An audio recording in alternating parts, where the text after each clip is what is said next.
Hi, it's Delusion Dispeller, and I wanted to share this little excerpt from this video that I've been watching. It's called These Are the Signs Someone Was Raised by a Narcissist.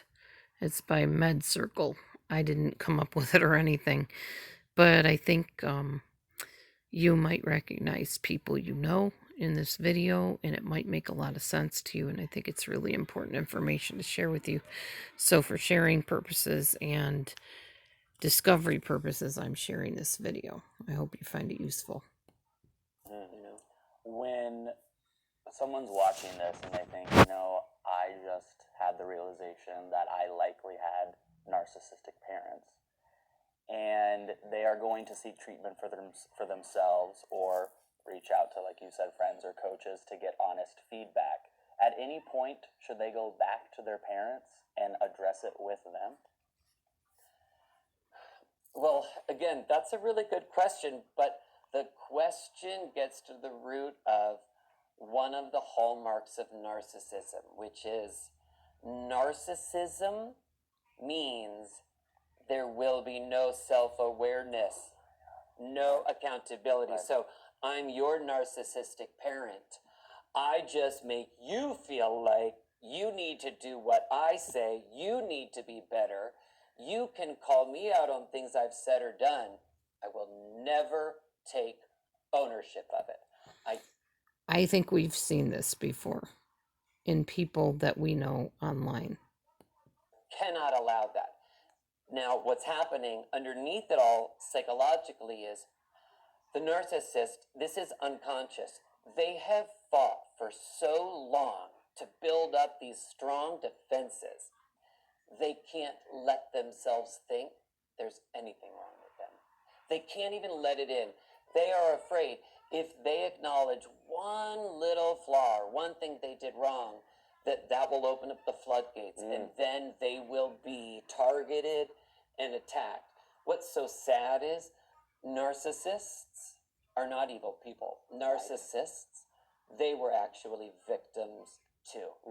Someone taught them that in close interpersonal relationships, there is something called power. What? Like, where did that ever come from? But that exists in relationships with people with personality disorders. What does exist, of course, there are differences between parent and child. The parent is the authority, but that's different from the powerful one. Yes. The person in authority also has the responsibility of protecting, of setting aside their own feelings, acknowledging the differences in their child. All these things are absent in the narcissist. But what people need to remember is just because you have a narcissistic parent doesn't mean that they are a bad or evil person. I promise you, if you look deeper at the relationship they had with their parents, it wasn't probably so great either.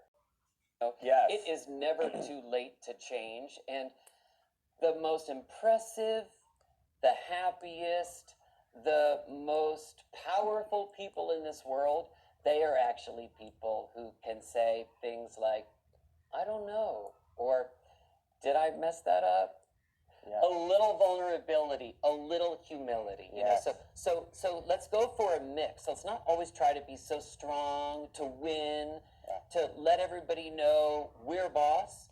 You'll have much better relationships, much more peace in your relationships if you can give out a little vulnerability and you also accept it in others when they show it to you. Yeah, that just makes me feel so good. I'm going to work on being more vulnerable. I think that's something that I can. We all have to. We all I can, do right? too. Yeah, of course.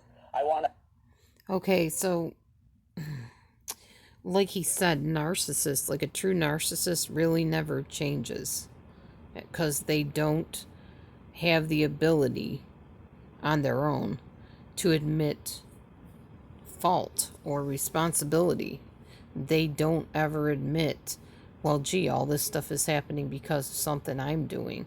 They see it as everybody else is doing this to me. They're the perpetual victim.